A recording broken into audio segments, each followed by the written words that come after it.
ഒരുപാട് സ്വപ്നങ്ങളുമായി UK-യിലെത്തിയ മലയാളികളുടെ രാത്രികളിൽ ദുസ്വപ്നം വിതറുകയാണ് NHS-നെ രക്ഷിക്കാൻ സർക്കാർ സ്വീകരിച്ച മാർഗങ്ങൾ. കടക്കണിയിലായ NHS-നെ രക്ഷിക്കാൻ സർക്കാർ എടുക്കുന്ന ഓരോ തീരുമാനവും കയ്യടി നേടുമ്പോൾ UK-യിൽ പുതുതായി എത്തിയ മലയാളികളുടെ നെഞ്ചിലാണ് വെള്ളിടി വെട്ടുന്നത്.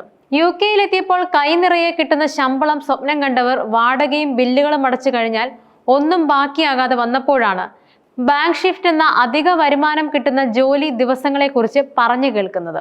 ഇതോടെ ഏവർക്കും ബാങ്ക് ഷിഫ്റ്റായി താല്പര്യം. ഫ്ലെക്സിബിൾ ഡ്യൂട്ടി എന്ന പേരിൽ ആഴ്ച അവസാനം ജോലി ചെയ്യാൻ വൈമനസ്യം അറിയിച്ച ശേഷം വീക്കെൻഡിൽ കൂടുതൽ ശമ്പളം കിട്ടുമെന്നറിയുമ്പോൾ ബാങ്ക് ഷിഫ്റ്റ് എടുക്കുന്നവർക്ക് അധികമായി മാസം തോറും കയ്യിൽ കിട്ടിയത് 1000-ലേറെ പൗണ്ട് എന്ന 1 ലക്ഷത്തിലേറെ രൂപയാണ്. ഈ വിവരം കേട്ട് അന്തം വിട്ട നാട്ടിലെ മാതാപിതാക്കൾ അടക്കമുള്ളവർ വീട് പണിയുടെയും കാർ വാങ്ങലിന്റെയും ഒക്കെ ലിസ്റ്റാണ് UK-യിലേക്ക് വാട്സപ്പ് ചെയ്തുകൊണ്ടിരുന്നത്.